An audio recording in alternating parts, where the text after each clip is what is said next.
এরপর এখানে যাবে হলুদের গুঁড়া,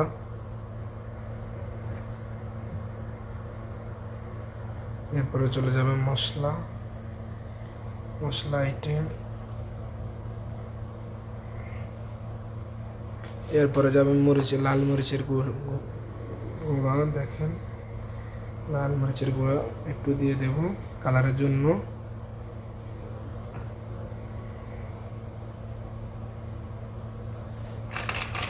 তারপরে এক্সট্রা মিক্স পাউডার দিয়ে দেব।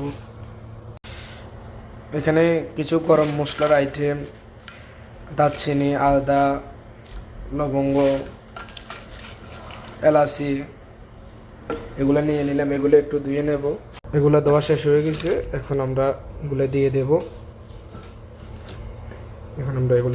এখানে গরম মশলা দিয়ে দেওয়ার পরে এখানে ভালো করে এগুলো নিয়ে নেব, ভালো করে একদম মিক্স করে নেব। ভালো করে একদম নেড়ে নেবে এগুলা। এখানে আপনার ইচ্ছা মতো আপনি তেল দিয়ে দিবেন। আমরা যে পরিমাণ তেল খাই ওই পরিমাণ দিচ্ছি। আপনার ইচ্ছে হলে বাড়তে দিবেন, আপনার ইচ্ছে হলে কম খাওয়ায় তেল ভালো। আশা করি তেল একটু কমাই দিবেন। এখানে একসাথে তেল দিয়ে এগুলো নেড়ে নেবেন। এগুলো নাড়াচাড়া হয়ে গেছে। এখন চুলায় আগুন দিয়ে দেব। আমরা এখানে আগুন জ্বালিয়ে দিছি।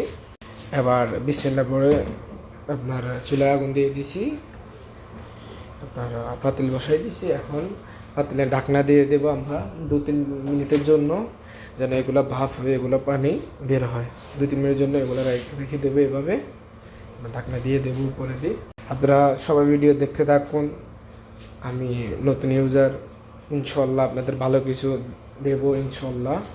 দেখেন আমরা কেমন করে আমরা সৌদি আরবে, আসলে এখানে আমাদের মা বাবা ভাই বোন বলতে কেউ নেই। আমরা যা পারি তাই করি। দেখুন আপনারা সবাই কেমন হইতেছে। আমাদের খাসির মাংস আজকে রান্না করতেছি, পোলাও দিয়ে খাসির মাংস দিয়ে আজকে রান্না হবে। সবাই দেখতে থাকুন। আমরা এখানে ঢাকনা দিয়ে বসাই দিয়েছি। 3-4 মিনিট পরে এগুলো খুলে দেখবো কেমন হয়েছে। এরপরে একটু নেড়ে চেড়ে এরপরে দেখবো ইনশাল্লাহ। আপনারা ভিডিওটা দেখতে থাকুন।